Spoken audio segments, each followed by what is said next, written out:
কখনো জীবনটা খুব সুন্দরভাবে চলবে, হঠাৎ অপ্রত্যাশিত কিছু ঘটে যেতে পারে। কিন্তু গুরুত্বপূর্ণ ব্যাপার হলো সমস্যার সুন্দর একটা সমাধান বের করা। এই ছবিটা বারে বারে দেখবেন।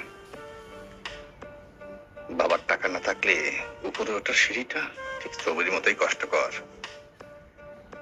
কখনো কখনো ধরে রাখার চেয়ে ছেড়ে দেওয়া উত্তম।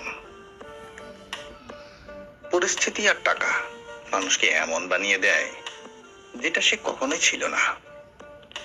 অনেক চেষ্টা করলাম, কিন্তু তোমার জন্য কিছুই করতে পারলাম না, দুঃখিত।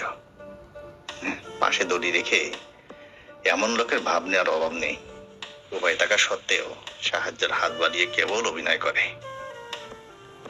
বাস্তব কথা, যৌবনকালের অর্ধেক খাও আর অর্ধেক সঞ্চয় করো, কারণ যৌবনের সঞ্চয় বৃদ্ধকালের অবলম্বন।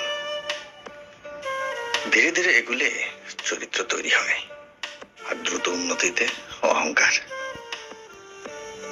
চরম বাস্তব কিছু কথা। মিষ্টি মুখের মিথ্যা বেশি, মিথ্যাবাদীর হাসি বেশি, গরিবের কষ্ট বেশি, বড়লোকের চাহিদা বেশি, বোকারা ভালোবাসে বেশি, আর মধ্যবিত্তের স্বপ্ন বেশি, আর সর্বশেষ সরল মানুষ ঠকে বেশি। বৃষ্টি থেমে গেলে ছাতাটাও বোঝা মনে হয়, কারণ মানুষ উপকারীকে মনে রাখে না।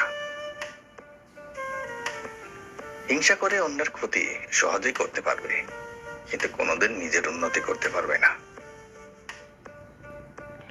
সময় খারাপ হলে সব দিক থেকেই আঘাত আসতে শুরু করে। সফল মানুষরা কাজ করে যায়, তারা ভুল করে, ভুল শোধরায়, কিন্তু কখনো হাল ছাড়ে না। জীবনের চাহিদাকে যত সীমিত রাখবে, তোমার জীবন তত শান্তিময় হবে। জীবনে ভালো দিন পেতে অনেকগুলো খারাপ দিনের সাথে যুদ্ধ করতে হয়।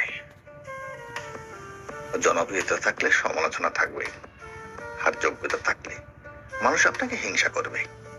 এগুলো নিয়ে মন খারাপ না করে সৎভাবে এগিয়ে যান। জীবনে বড় কিছু করতে গেলে শরীরের শক্তির চেয়ে ধৈর্য শক্তি বেশি প্রয়োজন।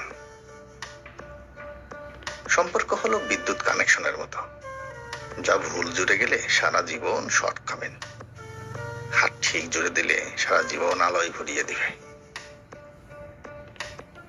সঠিক স্থানে বেয়াদব হন, জীবন সহজ হবে। ভদ্রতাকে যেখানে দুর্বল মনে করা হয়, সব জায়গায় ভদ্র মানুষগুলো শুধু ঠকে আর অপমানিতই হয়। মূর্খের শক্তিকে কখনোই অবহেলা করো না,